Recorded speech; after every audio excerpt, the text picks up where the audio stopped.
Okay, kita dah live. Okay. Assalamualaikum dan selamat petang semua. So hari ini kita bersama bersama saya iaitu Batisha dan Cik Sereni. So Hai, selamat petang. kita akan membincangkan topik golongan muda mampu membeli rumah.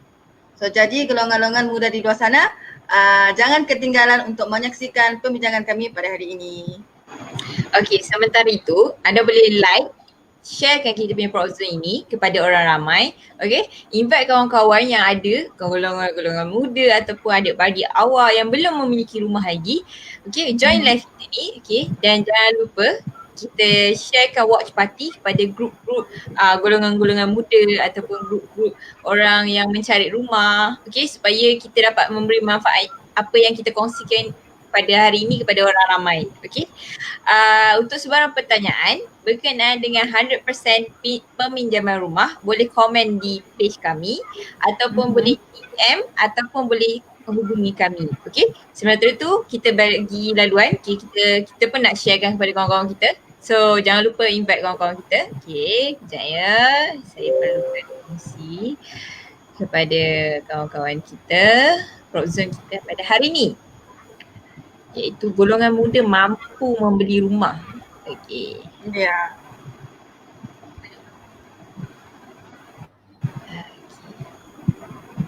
Siapa yang ada kawan yang masih belum membeli rumah ataupun baru bekerja pada tahun ini, bolehlah join kita punya live sebab banyak manfaat yang korang boleh dapat daripada live kita. Perkongsian, okay, maklumat-maklumat terkini berkenaan dengan hartanah. Okay. Saya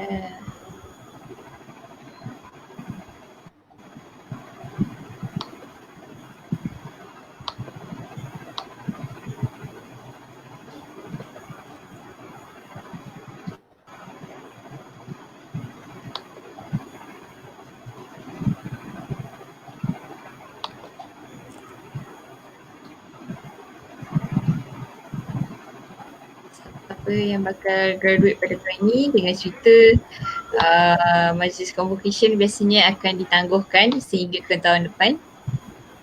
Jangan risau. Jangan dapat combo, cuma makan masa setahun, anda kena tunggu.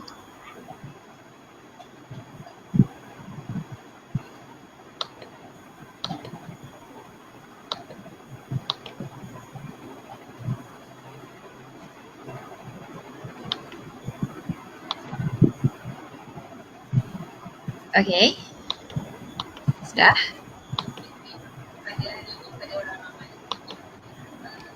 Okay, sudah. Mana ni? Sudah. Okay. So bagi yang belum like page kami, so korang jangan lupa like page kami iaitu Set Nama Property Coach. Dan bagi sesiapa yang belum join Telegram kami, so boleh join, link kita akan beri di komen. So korang boleh klik di link yang diberikan di komen untuk masuk dalam Telegram kami.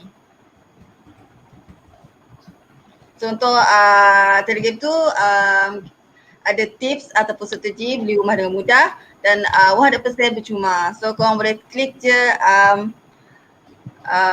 link untuk join ke Telegram kami. So kalau ada soalan, kalau ada korang soalan mengenai hartanah, so korang boleh je SMS ataupun WhatsApp soalan ke 017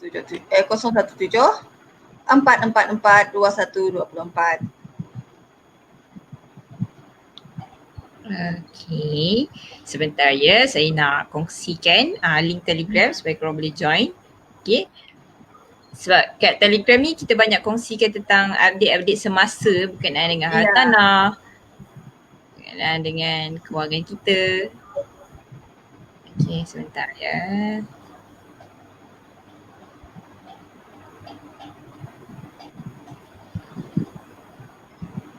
Okay. Okay. Dah Siap, kongsikan. Okey, kita berbalik dengan topik kita. Golongan muda mampu membeli rumah. Okey, mengikut pakar Michael Geh iaitu rakan kongsi kanan di Reni and Home Malaysia, golongan muda di Malaysia ni mampu memiliki hartanah berbanding dengan golongan-golongan di negara sekeliling seperti di Thailand, di Indonesia, di Laos dan di Kemboja. Okay. Golongan muda yang baru bekerja yang mempunyai pendapatan bersih 2,500 dan mampu membeli 2,500 ini mampu membeli rumah sebabnya kerajaan telah membantu meringankan beban rakyat dengan menyediakan pelbagai skim My Home, skim My BSN, banyak lagi skim yang disediakan oleh pihak kerajaan dalam inisiatif membantu golongan muda ni untuk memiliki hartanah. Okey, dan baru-baru ini juga ya Cik Patricia, kita punya Kementerian Wilayah akan melaksanakan 3 projek perumahan yang mampu milik di bawah harga RM200,000 dan paling seronoknya projek ini dijalankan di sekitar Putrajaya. Okey, Putrajaya ni satu tempat yang kira orang kata high end jugalah. Kalau mana ada orang nak dapat RM200,000 lagi sekarang kan, dengan lokasi yang bagus. Di Putrajaya kot banyak rumah-rumah, banyak ofis-ofis kerajaan di Putrajaya.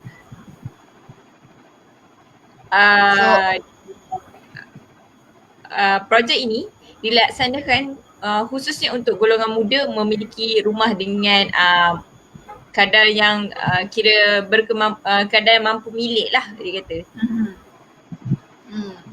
Oh bagus juga inisiatif tu ya Cik Nani. So kalau harga rumah harga RM200,000, so dianggarkan bulanan kita perlu bayar dalam RM1,000 lebih kan? Betul. So sangat berpelutan dapat harga semua itu sekitar Putrajaya. So jadi kan Cik Suhani, so golongan muda yang berpendapatan bawah 2,500 pun mampu beli ke tak? Kalau dikatakan macam 2,500, dia kalau dikata carrykan dalam 200,000 tu dikira mampu beli. Kira macam 200 punya rumah, kalau kita buat pengiraan kelayakan, anda mampu membeli rumah yang berharga 200 lah. Cuma golongan muda ni perlu bijak dalam mengatur kewangan mereka. Ini berbalik pada diri sendirilah berkenaan dengan pengurusan kewangan dan kesedaran awal untuk memiliki hartanah. Sebab sekarang ni kebanyakannya golongan muda, saya tak cakap secara semua tapi secara general lah. Kebanyakannya golongan muda ni dia akan fikir dapat first gaji dia nak beli benda-benda yang macam handphone baru, kereta baru, motor baru. Biasanya dia orang nak bermewah-mewah dahulu. Okay? Belum ada lagi kesedaran di dalam diri mereka golongan muda ni untuk membeli rumah dahulu. Okay, so korang kena ingat harga hartanah ni bukan semakin menurun. Harga hartanah akan meningkat dari setiap tahun. So golongan muda ni perlu tahu tentang peluang-peluang keemasan yang diberikan oleh pihak kerajaan seperti rumah 200,000 di Putrajaya.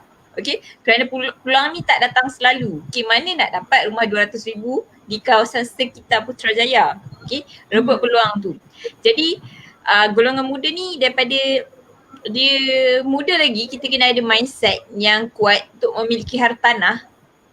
Dan apabila kita mempunyai mindset yang kuat tu, kita mula mengatur kewangan kita. Okay? Tak salah untuk kita nak berbelanja untuk meraihkan first month atau second month kita bekerja, tapi aturkan kewangan kita dengan bijak. So daripada tadi Cik Nani ada menegaskan berkenaan dengan mengatur kewangan dengan bijak. So apa maksud Cik Suhani? Silakan. Tidak dinafikan golongan muda ni mesti terleka dapat duit bulanan yang banyak dan merasakan nak bermewah dengan gaji pertama ataupun gaji bulan ataupun kedua. Ya, betul tu. Yang macam seperti yang Cik Patricia cakap, biasa kalau first gaji, second gaji, orang akan macam guna untuk beli benda-benda yang mewah. Okay, tak salah nak bermewah tapi ikut portionnya. Okay, golongan muda ni semua ada macam golongan muda ni ada macam keinginan untuk membeli sebab baru dapat duit kan, baru dapat duit yang banyak. Okay, tapi anda wajib mempunyai satu aturan kewangan seperti agihan duit ke tabung-tabung yang tertentu. Okay, tabung-tabungnya adalah seperti tabung perbelanjaan. Tabung perbelanjaan ni maksudnya barang-barang keperluan makanan, lepas tu barang-barang keperluan rumah. Okay, itu dikategorikan sebagai tabung perbelanjaan. Maksudnya kalau kita nak survive lah, kita nak survive, kita makan kita, rumah kita. Okay, tabung yang kedua ni tabung simpanan. Tabung simpanan ni dia tabung simpanan tetap macam kita melabur di tabung haji, ASB, fixed dividend, okay, yang mendatangkan faedah. Okay, tabung yang seterusnya tabung pendidikan. Maksud tabung pendidikan ni, okay, kalau kita dah bekerja, kita bukannya bekerja tu hanya di bekerja, datang kerja, belajar tu je, tak. Kadang-kadang tu kita perlukan satu investment untuk tambahkan kita punya skill. Okay, so kita gunakan tabung pendidikan ni untuk tambahkan skill di dalam diri kita untuk meningkatkan kita punya career lagi. Okay, selain daripada tabung kerja, okay, selain daripada tabung pendidikan, kita juga wajib, okay, bagi orang Islam, kita adakan tabung sedekah. Sebab biasanya orang kata lebih banyak kita bersedekah, lebih banyak rezeki yang kita dapat. Okay, selain daripada tu, kita ada tabung long term saving, iaitu tabung simpanan yang kita guna untuk membeli sesuatu yang lebih mahal. Contohnya seperti kereta ataupun rumah. Okay, biasanya orang akan letakkan long term punya tabung ni untuk membeli rumah, untuk menyimpan duit dalam segi deposit rumah, 10%, 15%. Okay, dia ada sasaran target dia. Okay, lepas selain daripada tu, kita ada tabung yang terakhir iaitu tabung keseronokan. Okay, dekat tabung keseronokan ni lah yang kita boleh berbelanja macam-macam. Maksudnya contoh kalau dalam sebulan tu kita dapat 3,000 pendapatan. Kita agih-agihkan siap-siap di dekat tabung-tabung ni. Kemudian nanti ada portion tabung keseronokan yang itu yang kita gunakan untuk berbelanja istimewa pada bulan tu. Okay, biasanya orang akan lebih kepada tabung keseronokan ni lah berbanding dengan tabung-tabung yang lain. Okay, saya tak nak ulas panjang berkenaan dengan tabung ni. Korang boleh semak tabung ni di 6 tabung kewangan di website Syed Nawaz Property Coach. Kat situ kita ajar macam mana nak atur kewangan kita. Okay, tepat sekali Cik Suradi. So di sini saya nak kongsikan juga tips membeli rumah pertama dengan cepat dan mudah lulus. So pertama, seperti yang Cik Suradi cakapkan tadi, so kita perlu mempunyai mindset yang kuat untuk membeli rumah ini, dan bila ada mindset ni kita perlu mengatur kewangan diri kita. So tips yang kedua pula adalah kita perlu bersusah payah dahulu and then bersenang-senang kemudian. So korang tak perlulah hidup mewah dengan buat hutang, beli kereta mahal-mahal ataupun barang-barang yang branded. So nanti hujung bulan korang sendiri boleh tersekat. So daripada bayar ansuran bulan dengan kereta yang mewah, so lebih baik korang bayar ansuran rumah. Kan lebih berbaloi. Kan Cik Nani? Betul. So untuk yang ketiga, korang perlu belajar ilmu hartanah. So bermula daripada sekarang, korang boleh tambah dan belajar ilmu hartanah supaya dapat dielakkan diri kita tu tertipu. So ataupun kita terpaksa maybe tanggung kerugian beribu ringgit. So korang perlulah rajin untuk membaca. So nanti taklah korang kena tipu. So orang lain dah lama melangkah maju ke depan, tapi korang masih lagi tetap langkah ke belakang. So tips yang keempat pula adalah, banyak ada tips adalah berkawan dengan orang yang betul.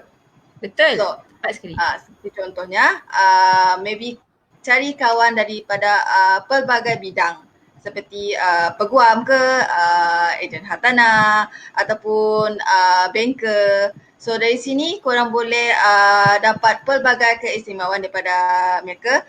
So orang cakap lah, find the right circle for friends. Yeah.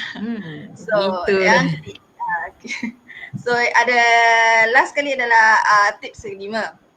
So korang juga perlu beringat dalam berhutang. Okey. Yang ni paling penting sebab berhutang tu kita boleh hutang tapi pastikan tujuan hutang kita tu perlu ataupun tidak. So kita perlukan beza mana yang perlu ataupun tidak. So contohlah kalau korang berhutang beli phone, lebih baik korang bayar secara tunai gitu. Kalau ada kad kredit, so gunakan untuk keperluan, bukan untuk keinginan kan Cik Shani?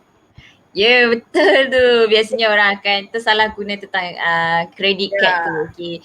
Cik Batrisha dah terangkan 5 tips yang mudah untuk beli rumah bagi golongan muda ni. So, saya nak tambah lagi 2 tips iaitu menjaga laporan kewangan. Okay, biasanya golongan muda ni selalu ambil ringan tentang laporan kewangan iaitu SIKRIS. Okay. SIKRIS. SIKRIS ni adalah satu laporan kewangan tentang apa je korang buat hutang dengan pihak bank ataupun bagi siapa yang ada PTPTN, okay, anda perlu ambil take note sebab PTPTN dah masuk yang SIKRIS.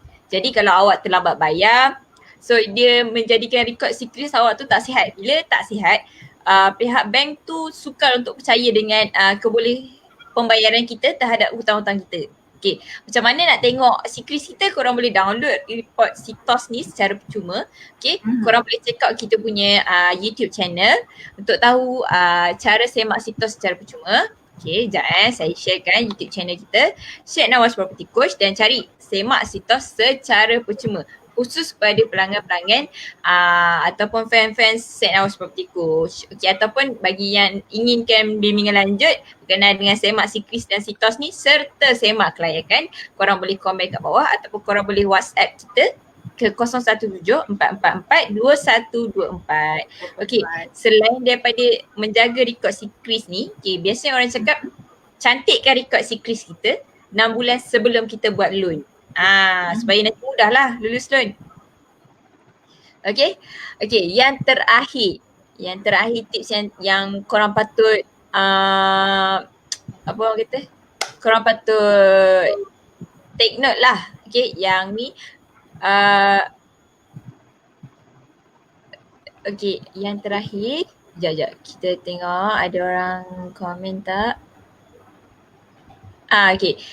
Yang tips yang terakhir berkenaan dengan kalau kita nak beli rumah dekat suatu kawasan tu, kita study kawasan tu dulu. Okay, macam mana kita nak study kawasan tu? Korang boleh rujuk website mudah.my, Property Guru ataupun korang boleh rujuk perunding hartanah untuk mengetahui tentang setengah kawasan perumahan tu. Atau korang boleh terus, kalau rajin lah, korang boleh terus ke kawasan tu untuk site visit. Okay, tu pun kalau rumah tu dah siap. Kalau rumah tu belum siap, okay, korang boleh cuba tanya perunding hartanah ataupun ejen hartanah tentang harga di rumah tu berbaloi ke tak, okey, supaya korang tak adalah nanti menanggung kerugian lah orang kata kat situ. Okay, lastly saya nak cakap rebut peluang yang kerajaan berikan ini. Okay, siapa yang nak bagi rumah 200,000 di sekitar Putrajaya, okay, nanti kita akan bincangkan tentang case study di Putrajaya, so anda boleh tengok betapa berbaloinya untuk rebut peluang ini. Jadi tiada alasan lagi untuk golongan muda untuk tak memiliki rumah. Semua bergantung pada diri sendiri. Okay, jangan lepaskan peluang. Okay, dan tips yang telah kita sharekan dan kongsikan untuk golongan muda membeli rumah ini.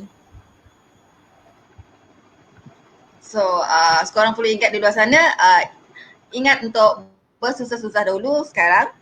Okay, bersenang-senang kemudian. Kenapa saya cakap itu? Sebab harga hartanah semakin lama semakin meningkat setiap tahun. So dari sekarang lah kita membeli rumah supaya rumah tu boleh membantu kita di usia muda, di usia tua. Sorry.